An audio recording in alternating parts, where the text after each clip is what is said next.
Good morning, everybody, and a warm welcome from our side to the Singulus earnings call today.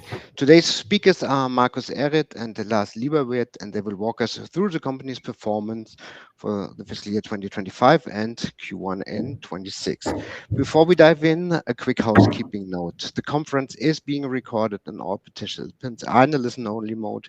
We will start with the presentation and move on to the Q&A session. And if you have questions, please submit them following use the following ways. Submit the question by using the chat box, and we will address them in the Q&A session. And please make sure to preface each question with your name and the name of your company in order to be considered.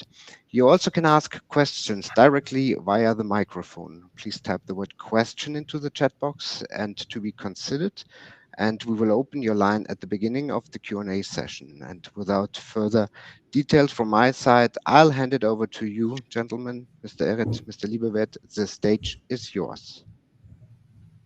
So thank you very much for the introduction and a warm welcome from my side and from our side to the presentation of the financial figures 2025 and the first quarter 2026.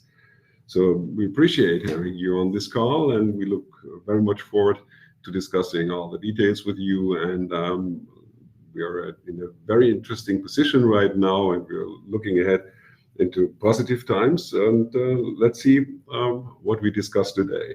So first, let's have a first glance or a glance at our financial figures for the year 2025.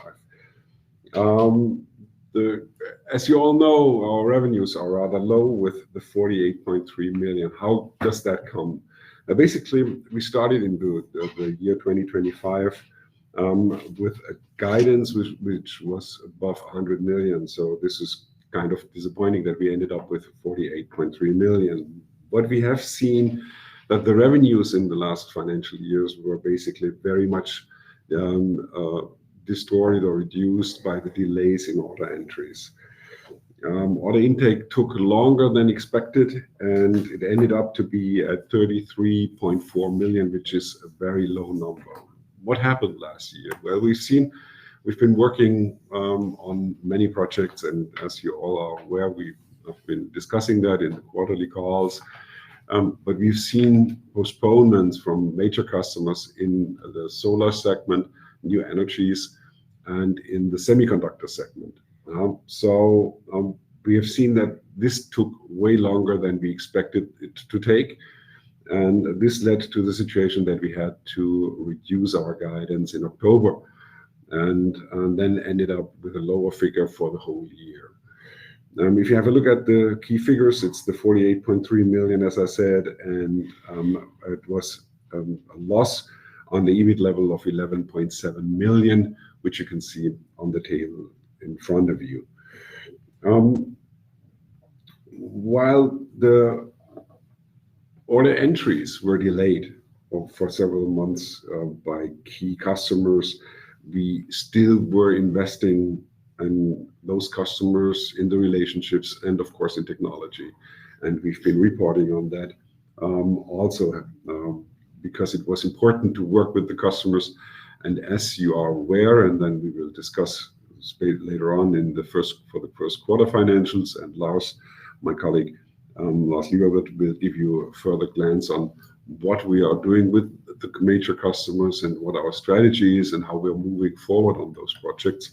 So we have been investing in the technology, and you can see that as the R&D costs were going up slightly, and we've been investing also in sales and customer services, and we've been saving money basically on the general administration. So that was basically what we did the last year. A lot of investment, a lot of work with customers, a lot of new technology, improvement of existing technology. As I said, Lars will give you a better picture on that. And still you can see that the projects, although the underutilization in 2025 was over the whole organization, we still reached a gross margin of 29. And that is in those dark figures and not so positive figures, still, I think, a good sign. So if we have a look at the next page on the balance sheet, you can see that, of course, we've been running low on cash all year. ending the year with 6.2 million available cash. That was it's very difficult because basically we had ahead, we knew that we have to refinance major portions of our debt structure. So we've been discussing the refinancing with several partners, and one of them is a large technology partner we have and large customer. And in the first quarter, and now I'm moving ahead a little bit, in the first quarter of 2026, we were able to sign agreements which were covering the refinancing basically of the debt structure. So if you have a look at the balance sheet, you can see cash is rather low, liabilities high, long-term liabilities low, and very high short-term liabilities. So what happened then in the first quarter? And then we can discuss financial year 2025 in the Q&A, but let me now move on towards the most recent situation and or the actual situation and the recent figures. So if you have a look at the structure, how does our refinanced debts look like? And basically, all major debt positions have been refinanced for the next 5 years. And of course, based on that, we have a full going concern, and we have we've received our audit certificates from our auditors for the financial year 2025, and these are unqualified. And this is a very good situation we're in right now, and we think we can improve the situation, the financial situation, the economic situation during the year of 2026, 27, and the years coming forward. Because the strategy we're working on right now and the technology we have in place will be paying off. So how does the debt structure look like right now? You can see on the left column for the financial year 2025, we had the unsecured loan, the secured loan outstanding of 4 million, and the bond outstanding with face value nominal 12 million, an unsecured loan with 9 million, and another unsecured loan with 2 million. So the 2 million loan we've been able to prolong until the unsecured until December 2027. But the major portion is that we have now a secured loan with 29 million, and which is due becoming March 31. So end of March in the year 2031. For 5 years, we are fully refinanced. And we have also issued a new convertible bond, and with a volume of 3.6 million, and this is running up to April 31 in the year 20. It's also for 5 years. And so the existing loan and the existing bond have been repaid, and the securities have been handed over to the new structure, the 29 million and the 3.6 million bond. So we're fully financed, stable finance, and this gives us the platform and the stability to further grow. So let's have a look at the financial figures in the first quarter 2026. As I mentioned, last year, the entire year, we had an order entry of 33.4 million. And in the first quarter of 2026, we already achieved an order entry of 28.8 million. So you can see that we are moving with a lot of speed ahead in 2026. And I think this is a very good message and gives a strong signal. So the order entry basically was up to 75% in the solar segment, and semiconductor another 20%. So life science is a little bit slow in the first quarter, but this will also be improving, and we expect some orders to come in all segments. So we're expecting new orders for all segments in the next quarters. And so we believe that we, of course, are meeting the objectives given, as we said, like we're on somewhere at around 83 million in the guidance in revenues for 2026. And we will be seeing this based on our order backlog, which is 69.5 million at March 31st. And with the new order entries coming during the year, So this should be a good objective to meet, and we're very confident to see that. The strategic investments in our solar business and on our wet chemical business, and so for all technologies, be it heterojunction, perovskite, and thin film technology, so basically pay back, as we see that the general geopolitical situation is kind of giving us back our head, or I say good wins, positive wins for us, and we will hear more about that from Lars. But this is very helpful because now we are one of the technology companies in the Western who can deliver on new energies and on semiconductor. And we always had good technologies, but now I think this is highly appreciated by our partners and our customers around the world, especially in the Western world. Let's have a look at the P&L quickly for the first quarter. And so you can see with the 21.8 million, we're basically in line with our guidance, also with the result, with the positive EBIT, and a very strong gross margin. I'm happy to take your questions later on if you have further questions on the P&L. Let's have a look at the balance sheet. And you can see we're slightly improving on the cash side. Please remember that the proceeds from the bond have been coming into the company. The balance sheet, how was it? What's next there? So on the next page. So yeah, that's the balance sheet. So you can see now the 7 million in cash available, and we're moving upwards. But as I mentioned, the proceeds from the convertible bond were coming in in April, so they are not reflected in there. And this gives us a good situation. The restricted cash basically means for our bondholders from the old bond. So we already handed out the 12.8 million in cash to the security trustee, and he will be paying out the money to the bondholders. So it's not in our hand anymore. It's already out of our hands and out of our accounts, still represented here in the restricted cash, but it's in the hand of the security trustee. So this is basically the balance sheet. We think we will be improving also our equity over the next years coming, but we keep our shareholders, of course, posted on the developments. So next page, you see the sales split by segment for the first quarter.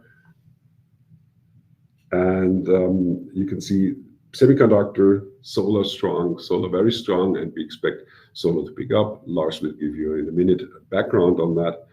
Sales split by region. You can also see it's Asia and the Americas are strong, Europe some, but Asia is a very important area still for us, and Americas. But we think the Western part, Europe and Americas, will be growing, as I mentioned, that these markets are becoming more and more important to us. Let me personally thank you to our investors, to you, to all our partners, being it customers and suppliers, and because everybody has been standing to our side, and we had a difficult time in 2025. You've seen the figures. We're now moving ahead, and we're very confident that we can show that we can show that we are having good technology and how we can improve the situation. And Lars will give you background on the strategy. And so let me thank you, and I'm happy to take your questions later on. So now I hand on to Lars, and he'll give you the background on the strategy and the operational developments. Good morning, everybody. We want to start with the portfolio of Singulus products offering.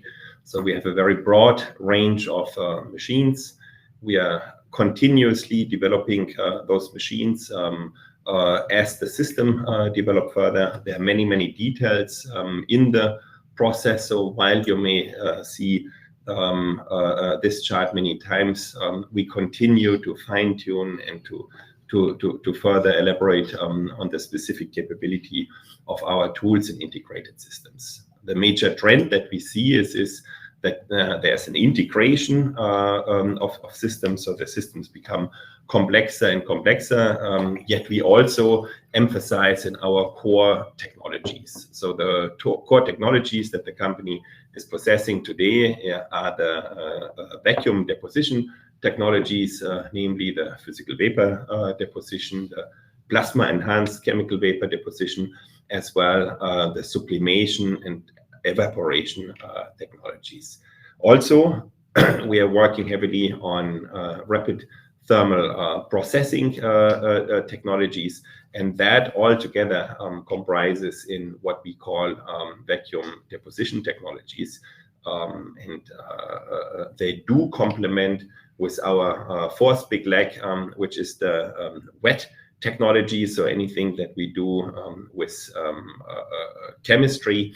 And that's exactly that kind of important, unique point that we are trying to focus on is the intersection between what's possible with vacuum deposition technologies and with wet chemical technologies. And that intersection we face here is, in our view, one of the very important, unique selling points that we have as a company.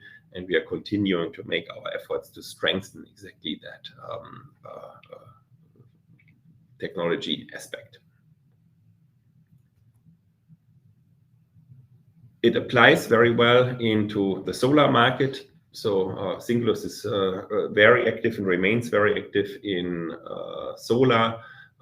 That said, we are working on one side on crystalline and solar technologies, also crystalline and thin film. There are certain tandem technologies, as well the pure thin film and perovskite systems that are emerging in the market. With the combination of us being in a broad different ranges of solar technology, we can offer to different kind of configurations, and we are using our entire portfolio of technologies that we have available on the machine side. So very often we start with wet chemical processes and continue throughout the production process through vacuum technologies such as PECVD or PVD, a combination of both, and as well the evaporation technologies for the perovskites. What we see, there's a huge trend in the market to go for turnkey solutions. So customers speaking to us are less talking about a single machine, but they rather talk about a combination of machines that need to work in concert together. And that is exactly where a turnkey solution is coming up, where we're giving certain guarantees, but where we also make sure that the machines and the interfaces of those machines are actually well thought through, and we give a guarantee for that entire production line to perform to certain KPIs. A major trend remains to be in innovative perovskite solutions. So Singulus deployed first machines to customers in Europe and in the US. Those are solutions that are working entirely on perovskites. So typically the perovskites in this case is deposited on the glass, and we are working on different kind of combinations of cell for perovskites, working towards a solution that either can do a wet and vacuum perovskite deposition or an all vacuum deposition for those people who are more in the technical details. And here our solution and product portfolio is matching very well. So while the perovskite is a standalone technology, we also see tandem solutions to be requested very much, especially tandem solutions together with a crystalline solar cell. And there, Singulus's core competence in a heterojunction solar cell together with that additional layer of a perovskite remains something where we see a strong focus, and where we offer technology solutions to our customers that try to offer a very integrated solution and a very well-defined combination of the different processes that we have. And that remains a key focus for a variety of different customers and aspects of our continuous development. Next, to the solar side, we remain a very strong focus on the semiconductor business, especially in spintronics. Singulus is one of the leader, or maybe among the world leaders in spintronics. So those are deposition of magnetic and ferromagnetic materials from a micrometer to a nanometer to an angstrom, right?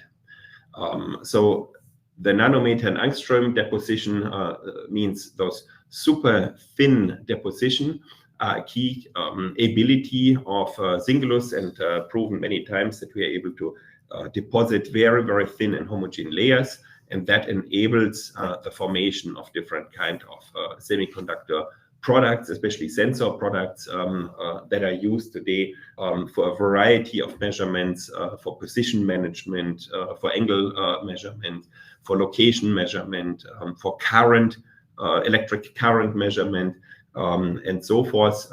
So we have a whole suite of different kind of application where we can use our spintronics capability, and from each project we see the specifications and the customer requirements are getting higher and higher, so we continue systematically to upgrade and to develop our system. And that really is also the foundation of us to form the Timaris product family, to become a more and more strong and complement technology. So that's a technology that works in a modular manner where we have many different kind of tools, and by mix and matching of individual modules, we can actually tailor a Timaris system to very different kind of applications to deposit 200 or 300 millimeter wafers for different kind of applications. So the applications are really what we want to emphasize on in the semiconductor sector. So there are many applications that are focused on either very thin deposition or a combination of super thin and also relatively thick deposition that are done in a very, very low energy, and by the way of how to deposit. So taking deposition technology from super thin and high precision and apply that for different cases. We can offer a range of application in magnetics and spintronics, but also beyond that, like for example in micro LED and advanced packaging. So we are very positive and pleased about the development of the systems and the cooperation that we have with our customer to improve and continually be challenged to more advanced application in the semiconductor field.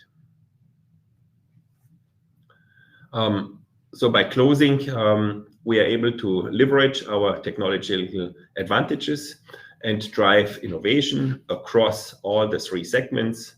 So while semiconductor is focusing on these advanced sensors, innovative solutions in spintronics, like for example, inductor making, or we are working on different kind of customers in all geographies with very unique requirements. We also maintain very active in the solar sector and have a very strong focus in the co-development with our partner and technology partner to enhance our capability in solar better and better and higher and higher. So I think that's really the foundation. Life science remains one of the segments that we are active on. We do have a good set of projects today, as well in decorative coating, also in the medical sectors. And I would say the focus, however, is a little bit shifted at this moment through that technology partnership towards solar and semiconductor. And we are continuing step by step to report also about our progress on the life science.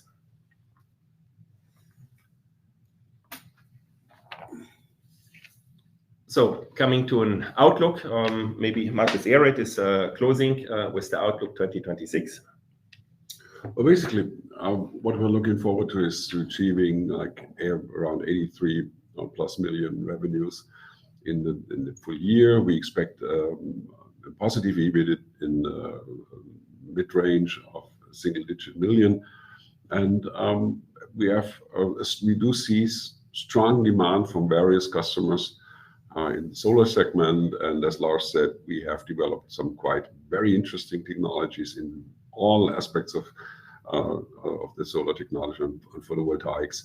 And this is picking up. This is picking up in the Western world. So this will be helping us.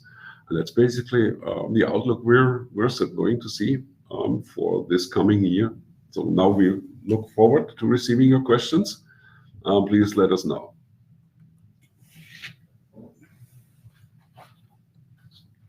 And here we are back, and we received several questions already. So just a reminder, you can open or you can ask a question directly via the microphone. So please type a question, and we will open the line, or use the chat box, as most of the participants did so far. And I would like to start with a view back into the year 2025, then move on to current situation and the outlook. So the first question, could you provide us more color on reasons behind the delays in 2025? Well, that was basically in two segments, in the two large segments. It was in solar and in semiconductor. And it was to a certain degree at the second half of the year, a little bit of a vicious circle. So first of all, we've been working with several customers in the solar segment on larger order entries. I had a lot of technology discussions, a lot of investment, personal investment from Lars and the technical team, from all of us. And we've been moving along with several customers during several months. And in the end, it showed, due to various situations, that the orders did not match for. Okay. Here we are again. Okay, I don't know where we dropped out. So the question was basically, what was the reason behind that, behind the postponement of the order entries and thus the revenues? I mentioned that we've been in discussion with a lot of customers, several customers, especially in the solar segment. But it took longer than expected. But in the end, you can see that with one of the large customers, we reached an agreement, and now we have a technology partnership even with a global active technology partner, and which we signed in March. But we've been discussing with others also during the second half of 2025. As I mentioned, due to various reasons, let's say, be it geopolitical reasons, be it economical reasons, be it technology reasons, things have been postponed. This led to the situation that, as everybody knows, we are heavily relying on our operational cash flows. We had to slow down some of our existing projects in-house. So especially in the semiconductor area, this was kind of difficult because it was feeding back to the customers. So other projects were basically also a little bit postponed. In the semiconductor, people were waiting until we could go back to full speed. So the second half of 2025 kind of was slowing down itself. Now we do see that the customers are coming back. We have a very interesting order pipeline in solar and in semiconductor. A little bit small in life science, but we do see that life science, we expect it to come back rather towards the end of the year. Life science typically depends on the global GDP, and we all know that the global situation in consumption is a little bit difficult. But the investment cycle in PV, and especially, as Lars was pointing out, in semiconductor, in those areas where we do see that investments are coming back. So 2026 is a very different year from what we have seen in 2025. But that was overall the reasons. It was various reasons. And in 2025, why the figures were lower and the orders were delayed. Okay, thank you for this answer. We will Continue with the next question. Can you update us on the status of CNBM Triumph relationship? Is CNBM still expected to be a meaningful equipment customer going forward?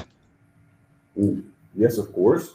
I mean, there's no change in the relationship with Triumph. Triumph is a shareholder, Triumph is a customer, and we are working on several projects with them. And we are moving forward, to close some of the thin film projects we have with them this year. We're doing a transaction with them. We're in a good relationship with Triumph. Let's see how the Chinese market is developing. As we see some geopolitical, let's say, changes, but right now we're still very confident and optimistic, and there is no major change in the relationship with Triumph at this stage. Perfect. Wet chemical is critical for success. Will Singulus broaden the footprint and the capabilities?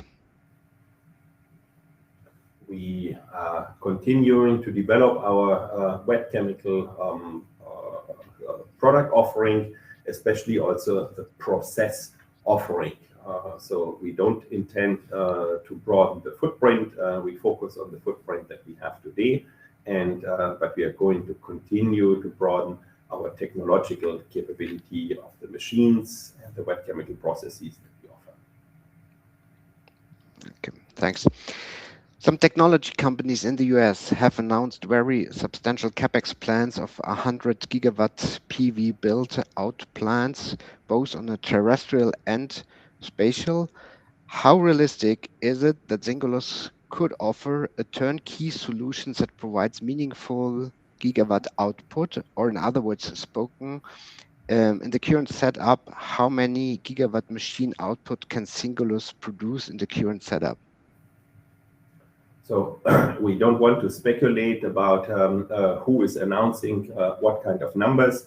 Singulus is offering turnkey solutions for products in the solar industry, and we are working with our customers on that unique criteria that each customer is asking for. We can see that those technological advanced customers have very unique specification requirements towards their systems, and that's what we want to work against. And the capability of scaling depends largely also on the capability of the process that is required and the precision is required.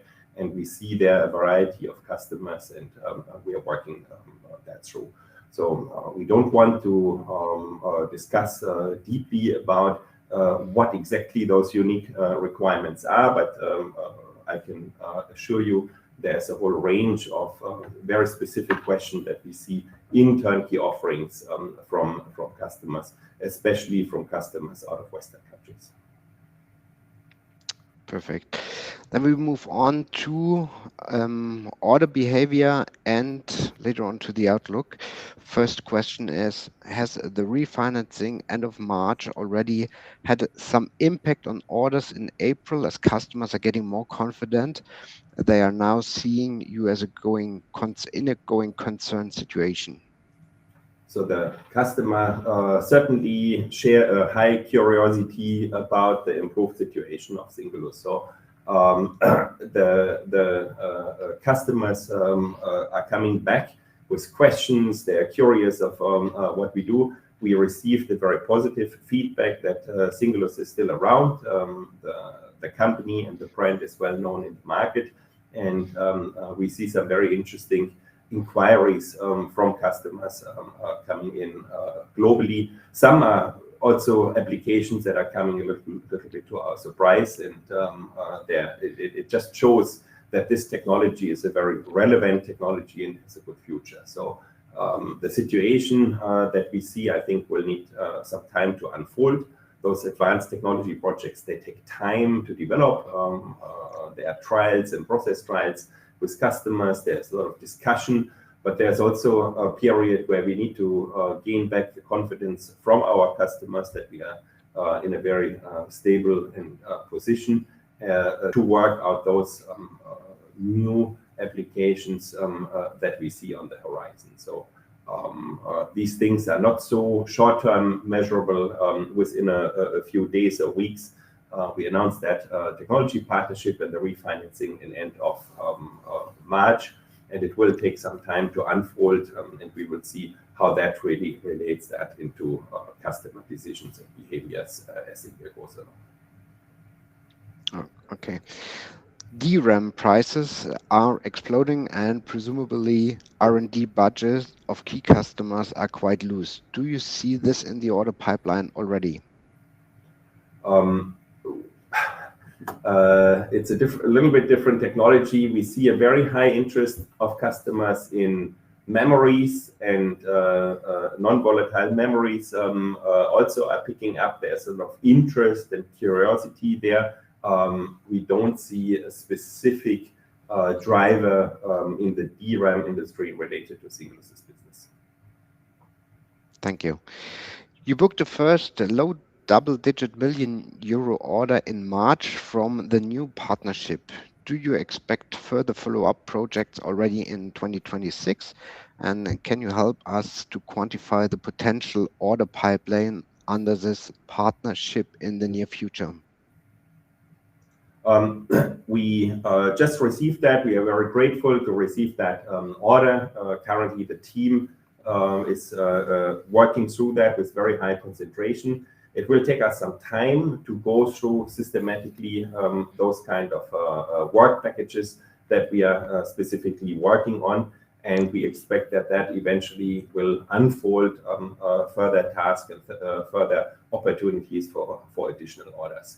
At this moment, in my view, it's a little bit too early to speculate too much. We are not in the business of speculation. We are in the business of technology development, and we need a little bit of time to develop systematically those technologies, prove out that they work, and in the coming weeks, months, and quarters, we want to continue reporting to you our progress on that. Thank you. A follow-up question on the new partnership. With the new partner, is new R&D effort needed? Yes. Okay, quite a simple answer. And then we let's have a look on, I'd say, the general situation of the technology. Just another topic back. Generally speaking, are solar cells made on your equipment capable to being used in space, or is it a technology usually better suited on terrestrial areas? There are many different applications where we can use that. There are a lot of different applications. The definition of space is also a very big name for various technologies. So there are certain technologies in space being used that Singulus does not offer. There are other technologies that Singulus offers that could be used in space. So we need to differentiate very carefully. But in generally, we are focusing on the developments and the whole KPIs of our developments towards different kind of spectrum in light, and that could be used in either or application. But there is no exclusive development for either or. We are looking holistically at that market, and we understand there's a big hype in the media at this moment about that, and we follow that very actively. But what we are trying to focus on is fundamental core technology to scale production, and also to offer a very interesting combination of technologies within crystalline as well perovskite solutions. So we feel we have a very, very good platform that's proven by customers, and we are continuing to develop our solar business holistically. Thanks a lot. Regarding the outlook, given a roughly 70 million backlog and as a solid Q1 performance, the full year guidance for 2026 appears very conservative. Can you bridge the guidance and explain what assumptions are holding it back? Singulus comes from a time where we did not meet our guidance, so we want to be of course, very realistic. Certain developments take time. Like we said, we are working on development programs. Some are more machine related, some are a little bit less machine related. There are other criteria that we are working against. So we will need to see really how that unfolds. It's a realistic guidance from what we are seeing at this moment. And when that's changing, we are updating our guidance. Okay. And can you comment on the order outlook for 2026 and give some background on end markets, semi, solar, life science, as well as an idea of the potential phasing of the order intake? Is there any quarter expected to particularly strong, or should we expect a more even order intake? Let's see how Lars just said, man, let's see how the full year for is basically moving on and folding out. Right now, we expect like the quarters being rather even. We do not see a seasonality, a specific seasonality. There might be weaker quarter or a stronger quarter, depending on, as you know, we are doing the percentage of completion, revenue recognition. There might be peaks in projects, which are in one of the quarters are moving from the quarter of one quarter to the next. So, but we do not have a specific seasonality in our business model. And as we just said, let's see how we move forward in all segments. As I said, life science was a little bit slow at the beginning of the year. If the geopolitical situation is evening out, we expect more orders coming in the second half of the year. That this is stabilizing. We're working on the solar orders, as Lars just put it, and semiconductor. Those customers will be coming or are coming back in the next weeks and months. We expect, and we do have a strong pipeline. And let's see, how this folds out over the year. So, no seasonality. Will be good quarters. I don't know if there's a weak quarter right now. We do not see it. Actually, that was the first question was more or less about the order intake. Some follow-up questions, phasing of revenue and profit, please, and how much of the current order backlog are you expecting to convert already in 2026? Maybe this is you could provide us an idea how the profile could look in 26. Well, basically, we have an order backlog of about 65 million, and 69.5 million, and we expect like 50 to 60% to be turned in this year. So this would be like another 30 million, 35 million coming out of the existing order backlog, I guess. 40 million, I don't have it at the top of my head right now. And right now we have like a revenue of 21.8, meaning that we need another 40, 50, 60 million in order entry in the months coming forward, which we also turn to a certain degree into revenues. And then we do see that we end up in our guidance. So this is all very realistic. And we might be a little bit on the conservative side, as Lars put it, but however, we feel very confident meeting our objectives, and if we change those objectives, we will let you know. And so based on the order backlog, on the strong order backlog, based on the relationships we have with our important customers, and based on what we expect in the order entry, we're very confident. Perfect. Gentlemen, actually, that has been the last question so far, and there's nobody currently typing to provide a new question, which brings us actually to the end of this call. And with this, I just want to say a big thank you for the insights you have provided, Mr. Ehret and Mr. Lieberwirt, and to all participants. We appreciate your time and the interest in Singulus Technologies, and we would be very grateful if you share your feedback. And for this reason, you will find a short email in your inbox. And with this, I just want to say have a great day. And for a few final words, I will hand it back to you, gentlemen. So thank you very much also from our side for attending the call. We look very much forward to staying in touch and look forward to the next quarterly call in August. Exactly. Thank you very much. Thank you. Take care. Thank you. Take care.